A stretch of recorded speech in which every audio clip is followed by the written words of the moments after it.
All right, so hopefully that convinced you to be part of this weird experiment and do this with me. All right. And again, you're going to have access to this. And so you can sit down and do this with your kid. But I'm going to show you kind of the first steps that I recommend that you do to help them with this process. So we sat down and we took our time and we said, all right, here is our brain. So I'm going to take this little brain and I'm going to say, okay. So that's what I did. My kiddo took their time and they did all the things, or maybe they didn't at all. They decided I don't want to do this. This is dumb. I'm just going to watch you. Okay. And that's, especially with older kids, like sometimes this is just like too juvenile for them, and that's fine. I still strongly suggest that you do it so that even if they have this, I don't want to do this because it's silly, then that means that they are going to watch you do it. All right. So you're going to set the time. I always recommend that you have timers because I have no sense of time. So I recommend that you set the timer and be like, okay, I'm just going to take 3 minutes really quickly. I'm like 1, 2, 3, just like this, and then you set this timer in front of them, and you press start, and then you draw your little brain, and you out loud do the process. Well, this is my brain. I'm going to give it running shoes because I like to run. What are some other things I like? I'm going to give it blue eyes because I just like you heard me do, right? So thinking out loud, you're thinking out loud, you're making it audible. And by the way, if you're like, is that what teachers in kindergarten do? Yes, it's what teachers in kindergarten do. That's essentially what teachers do, right? So you finish drawing your little brain, and maybe it takes less than 2 minutes. So then you hit reset on your timer, and I'm going to give you on this Padlet, I'll give you some things that I strongly suggest that you have just like on hand when you do this kind of stuff. But timers are definitely going to be one of those things. So you sit down and you draw your brain, right? And then I'm going to give you the link to this. But then if they decide that they don't want to draw their brain, or they do want to draw their brain, you are going to number your paper. And there's actually, I think there's 32 of these. And you don't have to number all the way down. In fact, I strongly suggest if you have younger kids that you don't number all the way down. I suggest that you probably number to like 1, 2, 3, 4, 5. Let's go seven. Seven is like, that's an odd number. Right now, some of my people are like, why didn't you go to 10? Why didn't you go to five? Like, just because, why not? Let's go to seven. So we're going to go to seven. And again, I'm going to give you the link to this. And you'll see that I've got over here the checklist. So these are different things that I strongly suggest you go through, and they are numbered. So let's just see how many there are total. They're different. They're YouTube shorts. Okay, 27. All right. I do not suggest that you say, okay, now number your paper 1 through 27, because your kid's gonna be like, it's too much. Okay, so just like keep it like a number and be like, okay, we're only gonna do 5 of these. And if they want to continue, again, you're gonna encourage them to do this. So the first one isn't numbered. And this is going to be the ADHD This simulator. looks so The reason that I'm going to show you this is that this is just kind of an overview of what people think ADHD is. And there's some accuracy to this and there's some inaccuracy to this. And we're going to talk about it in a second. So let's just watch this first. good. Oh my God, I cannot wait to eat. It's been so This long looks since I very ate. aesthetic. Me too. Just Need my cucumbers to my fork. grocery Ugh, list. forgot a I've never fork. been this hungry in my entire life. Okay, just need to grab that. Let's open the drawer, grab a fork. Okay, now it's time to eat. Let's go back. Okay, finally time to sit down. Let's eat. Finally. I actually don't have water. Okay, let's go and grab a glass. Put this down right here for now. Thank God for that hyperfixation cleaning, so I actually have glasses. All right, let's just fill that up and get on so I can get back to lunch. Looks so good. Oh, when's the last time that I watered those flowers? You know what? I'm gonna grab it. We'll put it near the sink so that I won't forget. This will be super quick. Then I can just eat my food. Let's put them down really quickly. Hot lava.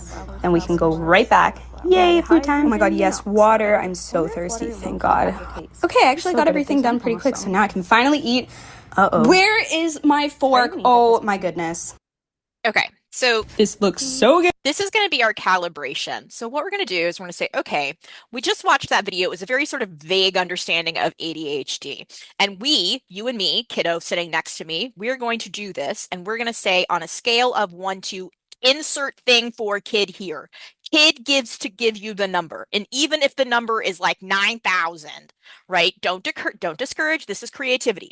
Creativity means that we have to allow for mistakes, parameters, things like that. So if they give you a crazy number, don't be like, okay, sounds good, whatever it is. And then when they do the first one with you, they may decide that they're going to pare that number down. All right. And even if they say 9,000, the numbers that they give you are going to indicate to you. And I suggest you also do this with them for yourself, because what you may find is that a lot of the things that your kids identify as being something that they're like, oh, yeah, that's something I struggle with, you might identify with as well. Like you might be like, oh, that's my brain that's exhibiting in your brain. Ooh, our brains exhibit the very similar ways, right? So we're going to say, okay, that first video, this is our calibration. And I'll just do, just for purposes of simplicity, I'm going to say, and you might want to model this as well, on a scale of 1 to 5. All right. One being like, absolutely not. I've never experienced anything like that. So we're going to actually write that down and we're going to say that that's like not like my brain. Try not to say me, because remember, we're talking about our brains and our brains are not us, right? 5, like that is exactly like my brain. All right. So on a scale of 1 to 5, that first non-numbered video, where are you on that scale? And I'm going to say for me, that's probably a 4. All right. Not all of it, but a lot of it, especially that background sort of TV noise, which is her own brain, like talking to her. Like that is definitely something that my brain does. It's not true for every brain, right? At this point, if you want to have a conversation with your kid about, what they do and what they don't do, absolutely feel free to do that. But I would suggest instead of having that conversation, you try and go through at least a few of these other examples, because I think that you might find it very rewarding to have conversations as you go. Okay. All right. So let's take a look at the next one. So this is our first numbered one, and I'm just going to do, for sake of argument, 1 through 5. Okay. So here's the next one. Oh God, what does this guy want? Hello? Are you kidding me right now? Why are you yelling at me? Hey, bozo, I gave you 8 tasks to complete today, and according to the checklist I'm looking at, you haven't completed any of them. Well, maybe if you offered a little bit of motivation to go along with those tasks. Motivation? Your motivation should be wanting to complete things. I do want to complete things. That's not the issue. Then what the hell is your problem, pal? I can't find the motivation because it feels like there's no reward. A reward? What do you want, a medal? No, man, I want to feel happiness. I want to feel a sense of accomplishment. I want to feel a rush of... Hey, are you there? Hello? Dum-dum, did you forget how to talk? Hey, I'm gonna have to call you back. Don't you dare hang up on me! Psst. Hey, hello. Hey, if you could just take... Yes, hi, thank you. Yeah? Listen, I'm sorry to interrupt you. My name is... I know exactly who you are. What do you want? Okay, well, then, right to the point. I think we should be best friends. Well, that's bold of you, considering we don't really know each other. I mean, I know enough about you. Okay, well, is that a good thing, or... What I'm trying to say is... Why do you keep backing away? Hey! Where are you going? Stop chasing me, you lunatic! Then stop running! What do you want from me? I want you to be my sidekick! Your sidekick for what? To keep me motivated! Okay, wait, hold on, hang on, 1 second, hold on. I have an idea. I'm listening. Okay, how about we just... Oh my gosh, is that a grizzly bear over there? A grizzly bear? Where? I don't see the grizzly bear. Hey! Where are you going? This is North Carolina. We don't have grizzly bears, sucker! How dare you use my current special interest against me? Aww. Well, that's too bad. You almost had him that time. Can you tell me something? How is it that you always seem to be on my heels everywhere I go? Hey, what can I say? I'm a supportive friend. Okay. So on a scale of 1 to 5, how much do you identify with that? All right. So I'm going to put a 4. And if right now you're like, I feel like there's not a lot of drawing in a sketchnoting class, remember, sketchnoting isn't just drawing, right? It's writing our thoughts down. Now, if you wanted to, you could also label that, because each of these is labeled with a different executive functioning thing. All right. And this is why when you're doing these and you treat them as a choice board, it's actually pretty cool, because then your kid or you get the opportunity to go, I know what dopamine is. I know what time blindness is. I know type 1, type 2, so on and so forth, right? Maybe I just want to take a look at, you know what? It's really difficult for me to shift tasks, or I really have a problem with interrupting other people. All right. And so you can let them have choice, and that's okay because it's numbered and it's labeled. So when it it comes to the different types of performance that your brain is supposed to do when it is executively functioning, these are all labeled for you. So you can go through and write the words down if you want to, or you can just put the number down and that works as well. You can let them choose, right? Okay, so let's do two more just to kind of get you into the feeling of it. And I'm actually going to scroll down a little bit and I'm going to do a quicker one. So this is time blindness type 2. Oh God, I've got to go. Bubby, have a great day. Love you. Hey, don't worry, you've got 5 minutes and it's 30 seconds away. That is not 30 seconds. I've got to go. I'm going to miss my train. Bye. Babe? You doing okay? How long you got till your train? 4 minutes. Love you. Okay, so I'm going to go down to number 4 and I'm going to say time blindness type 2. And even though my scale is a 1 to 5, I'm going to say that's a 10 for me. Okay. So wait, you recalibrated the scale. You're breaking the rules. This is the beauty about doing this process is that you can do that. And now if I'm your kid or I'm myself, I can have a really good conversation with you about what this does to me. All right. So I am the type of person whose time blindness is so severe. Hang on. Let me show you that I use 4 different tracking methods for time. All right. So I really, really, really struggle to understand time, and that has an echoing effect on everything that I do, both good and bad.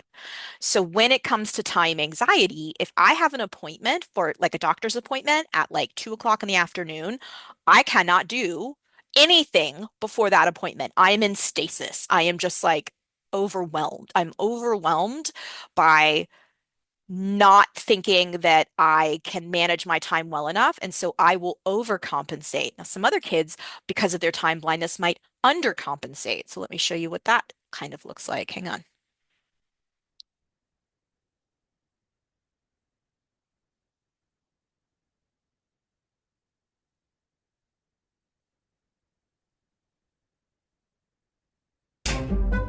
Hey you, don't forget the laundry. You're almost out of undies. Oh yeah, I won't forget.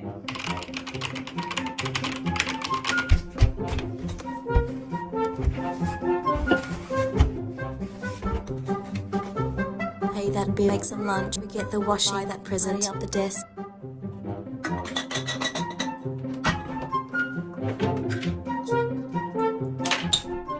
Oh my god, it's been 6 hours. Okay, so another type of time blindness. So that's time blindness type 1. And by the way, the types are just things that I made up with for this Padlet. There is no like psychologically like time blindness type 1. So time blindness type 1 for me, that's much more kind of a 2. Okay. And so the differences between these two is a great place for you to have a conversation with your kid about how their brain executively performs. And when you do this, it is the brain performing. It is not you are always late. You always forget to do your math homework. It is not you panic and the whole family can't do anything unless, your appointments are either early in the morning or so late at night that you can have the entire day, right? It is not that you are bad. It is that your brain does a thing. That's what it is. And so step 1 is to sit down and again, go through this Padlet, do as much as you want or as little as you want, and talk to your kid about their brain. What is your brain doing? How does your brain executively function? Is that bad? You know what? Here's the deal. If I get sucked into something and I hyper focus, I can create an entire course. But what do I have to do? I have to set timers for every 30 minutes to remind me to drink water because that can also happen.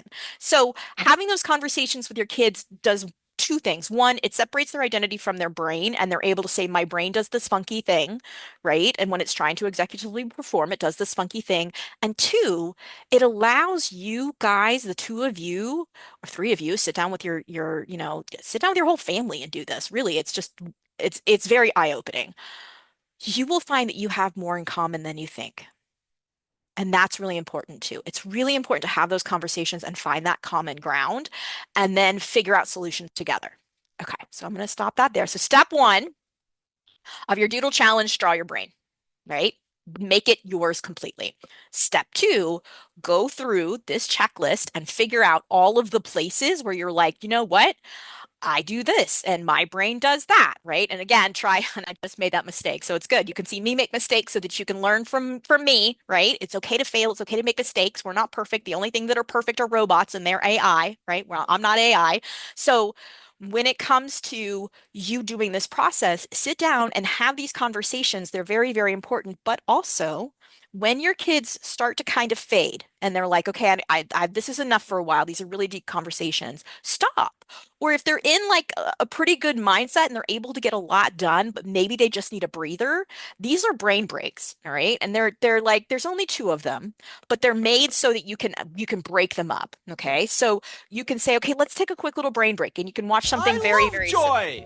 So, know what I What just about you, dear viewer? did Are there. you So you can sit and watch these with your kiddo and be like, okay, we're gonna watch to this first little stopping point, and then we're gonna go back into it, right? So you could give them these little brain breaks because it's metacognitive work and it's pretty heavy work.